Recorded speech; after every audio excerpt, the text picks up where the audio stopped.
We are going to use some bands, some dumbbells, a variety of equipment. If you don't have any equipment at home, no problem, I'll show you some options. Make sure you've done a dynamic warm-up, maybe done a little bit of rolling on some yoga tune-up balls or on a foam roller. So do make sure you're plenty warm before you start this workout. First exercise, Bosu mountain climbers. So we take a Bosu, which is this guy right here. Okay, if you have it, if you don't, no worries, you can do it on the floor, but if you do have a Bosu, you'll come into your push-up position. The core is very tight, nice neutral spine, and we can alternate the knees quickly, or we can hop as we alternate the knees. Gets the heart rate elevated much more when you hop, but if your back doesn't like that, and for some reason, then of course, just alternate the knees. It can also be done on the floor if you don't have a Bosu. If it's too much flat to the floor, you can take it up onto an elevated surface. That's our first exercise. So next exercise, we have an alternating chest press.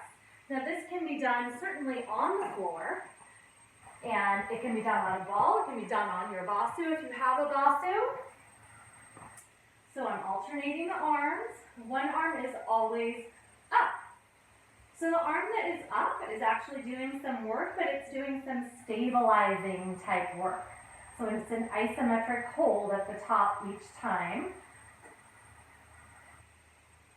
And again, this can be done on your ball. If you do it on the ball, make sure that you are supported so your neck will actually lay on the ball. Okay, so I'm not dangling my head over. My neck is supported. Now when I do this, it adds an element of instability, which makes it a little bit harder. My hips are working, my core is working. Okay?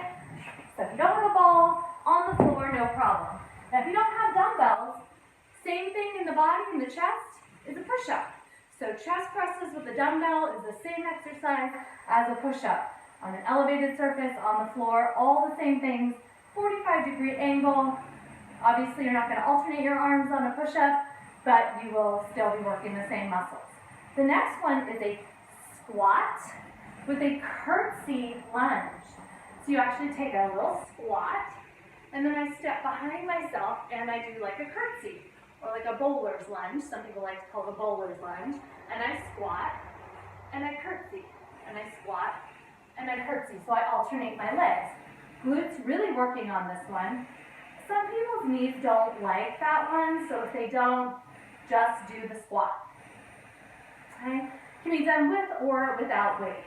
If you don't have weight, no worries. Just do it without weight. You can make it more challenging by doing a double pulse. Down, down, and double pulse. Okay, you could always add a jump in the middle. That could make it more challenging, right? So options, options. All right, so that's a squat and a curtsy. So the next one I have for you is the wheel.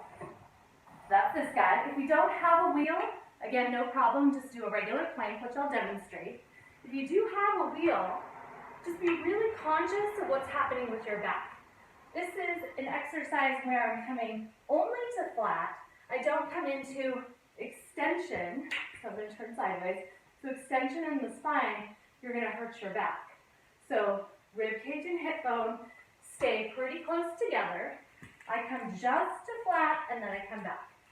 No wheel, no problem.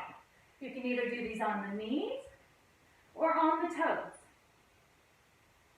All right, so that's our wheel or plank. Next one is a squat and row. So if you have a band, you'll have your band hooked up at about your hip level or waist level onto your door. Be careful it's on the door and locked. So nobody's going to open the door on you. You're not going to let it slip off. So just be really careful about this. So squat and I row. I squat and I row. I could alternate. I could do this as a high row or a low row. So that's the squat and row. If you don't have a band, you could certainly simply do some rows with dumbbells.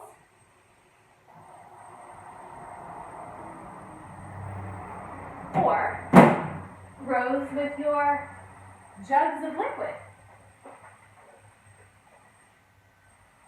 And I've mentioned this before, even if you have no external resistance at all, trust me, if you come here and you really squeeze your shoulder blades, and then slowly squeeze and hold for 5 or 6 or 7 counts, and then release, you will absolutely start to feel those muscles working.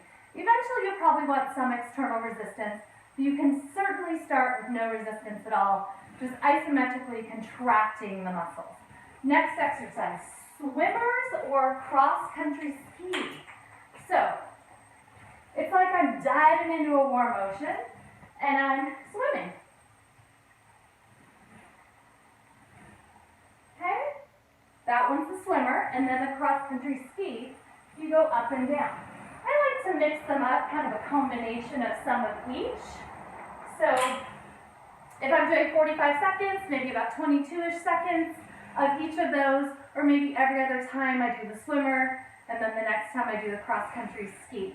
If you don't have a band, one way you can work similar muscles, you won't get the heart rate as elevated, but similar muscles is to do a pullover with a dumbbell.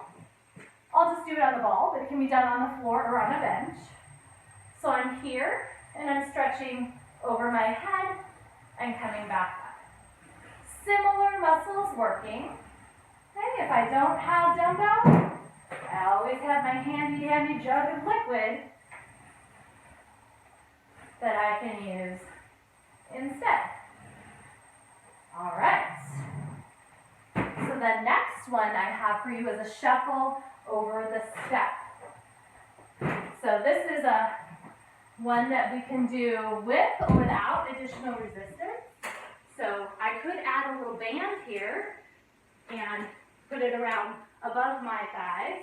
I could even add some weight if I really wanted to give myself a challenge. So I'm shuffling back and forth. And of course I could do none of that. I could actually have no step at home, and maybe I do a squat and a lateral raise. And maybe I don't hold the weights. Maybe I do something like some jumping jacks. If I don't have the band, no problem. You can certainly do jumping jacks without a band. Okay, so the next one is a little combination of 2 exercises. It is a tricep kickback and a rear deltoid. So triceps, back of the arm, rear deltoid, back of the shoulder.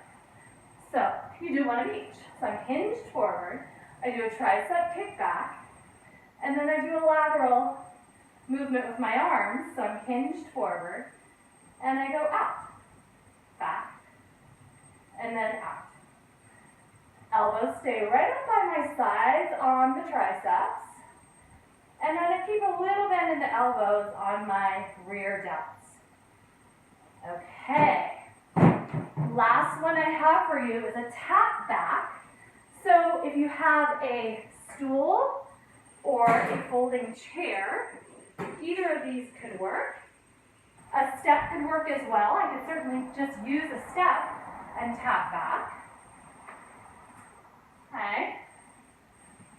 I'm going to be doing this alternating, so I'm going to come way up here, and I'm going to alternate tap and tap back. So I'm really trying to focus on keeping my weight in my heel. So again, I could use a step ladder as well. Okay, so something to hold on to can be nice. Now, if my knees don't like that depth, you don't have to go as far. What you'll notice is I'm not pushing off the floor. I'm using this top leg to do the work. So I might not even touch the floor. Okay, so give those a try and let me know how it goes, and have a really awesome day.